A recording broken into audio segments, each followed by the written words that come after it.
We are back again with its none other than Walton আমাদের পণ্য।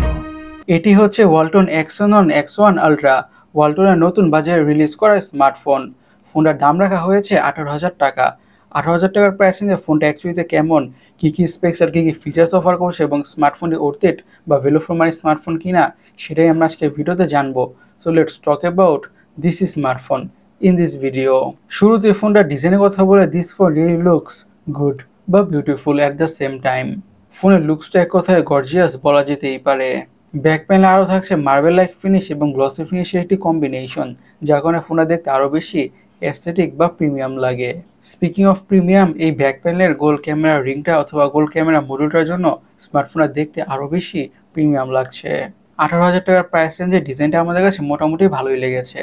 এখন ফোনটা ডিসপ্লেটাকে নিয়ে কথা বলা যাক। ডিসপ্লেটা হচ্ছে 6.6 ইঞ্চের এইচডি প্লাস বা 720p IPS ডিসপ্লে উইথ 120 হার্জের রিফ্রেশ রেট। আরও থাকছে 700 নিটসের পিক বা ম্যাক্স ব্রাইটনেস। আচ্ছা, এই প্যানেলটির অথবা ডিসপ্লেটির এই 18,000 টাকার প্রাইস রেঞ্জে এইচডি প্লাস বা 720p প্যানেলটা আমাদের তেমন একটা বেশি ভালো লাগে নাই।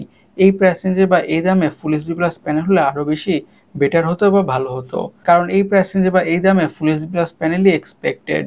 এইচডি প্লাস প্যানেল হওয়ার কারণে কন্টেন্ট ওয়াচ করার সময় বা দেখার সময় কিছুটা বা স্লাইটলি তো শার্পনেসের ঘাটতি লক্ষ্য করা যাবেই, দ্যাটস ফর শিওর বা অবভিয়াস।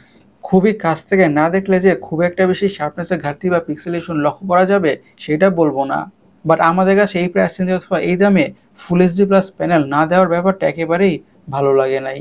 র্যাম এবং স্টোরেজ ভেরিয়েন্টস কথা বলে থাকছে 6GB র্যাম আর 128GB স্টোরেজ। এখন ফোনটির হার্ট অথবা চিপসেট নিয়ে কথা বলা যাক। ইউজ করা হয়েছে মিডিয়াটেক হিলিও G99। এটি একটি 6 nanometre base octacore processor, mid to low বাজেটের মধ্যে একটি tried and tested good performing processor. High লেভেলের গেমগুলোকে মিডিয়াম সেটিংসে বা লো সেটিংসে অনেকটা ভালোভাবে খেলা যাবে অথবা রান করা যাবে কোনো ধরনের ইস্যুস ছাড়াই, এবং day to day regular task, social media using, switching between apps, multitasking, এমন যত ধরনের কাজ বা টাস্ক আছে ফোনটা ইজের সাথে বা ব্যাটারি স্মুথভাবে হ্যান্ডেল করে ফেলবে, সেই ব্যাপারে বা সেই বিষয়ে কোনো সন্দেহই থাকছে না। এই 18,000 টাকার প্রাইস রেঞ্জে এমন ধরনের প্রসেসর বা চিপসেটই এক্সপেক্টেড, সেই দিক থেকে কমপ্লেন থাকছে না। এখন ফোনটির অপটিক্স বা ক্যামেরাকে নিয়ে কথা বলা যাক। ইউজ করা হচ্ছে ডুয়াল ক্যামেরা, বা ডুয়াল ক্যামেরার মধ্যে কাজের ক্যামেরা বা সেন্সর হচ্ছে একটি, থাকছে 50 মেগাপিক্সেলের প্রাইমারি সেন্সর আর অ্যাপারচার হচ্ছে f1.6। আর সেকেন্ডারি ক্যামেরা হচ্ছে একটা ইউজলেস হুদে দিয়েছে অক্সিলারি সেন্সর। আর ফ্রন্টে ইউজ করা হয়েছে 8 মেগাপিক্সেলের সেলফি ক্যামেরা।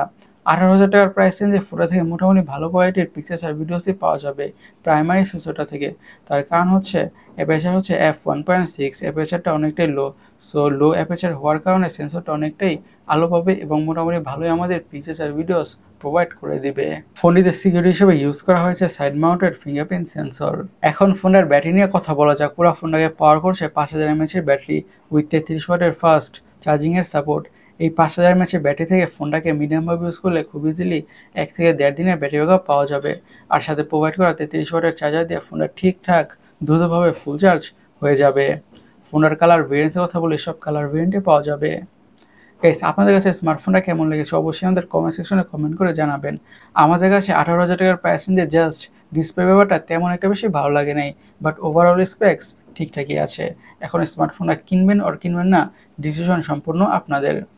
গাইস, আমাদের আজকের ভিডিওটা এই পর্যন্তই। আমি সৈকত, সাইনিং আউট।